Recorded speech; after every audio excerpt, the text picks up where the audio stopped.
บรรยากาศก็ดีดีพี่น้องเอ้ยบรรยากาศตามสายทางเด้อพี่น้องนี่ภายในบ้านสักแขะพี่น้องอันนี้แม่นวัดนะพี่น้องเนาะวัดบ้านสักแขะเอาเนี่ยพี่น้องชาวบ้านสักแขะพี่น้องเนาะมาให้เบิ่งกันพี่น้องบรรยากาศสายทางเด้อนี่ไปสู่บ้านหาดสะตีพุ่นน่ะพี่น้องเอ้ยนี่อ่ามาชมกันพี่น้องอันนี้แหละพี่น้องเอ้ยบ้านเพิ่นโอ้พี่น้อง แดนรถแดนลาก็เป็นระเบียบเรียบร้อยอยู่ได้ล่ะพี่น้องเอ้ยอ่าให้แม่นเส้นทางภายในบ้านเพิ่นเนาะ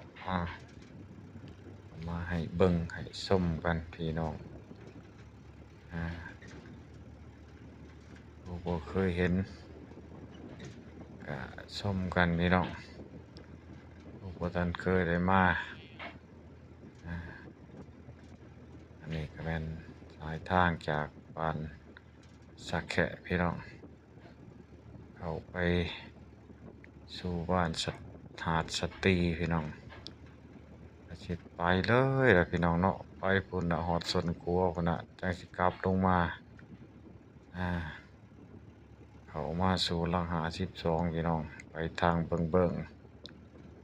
มาเบิ่งมาชมกันพี่น้องเนาะ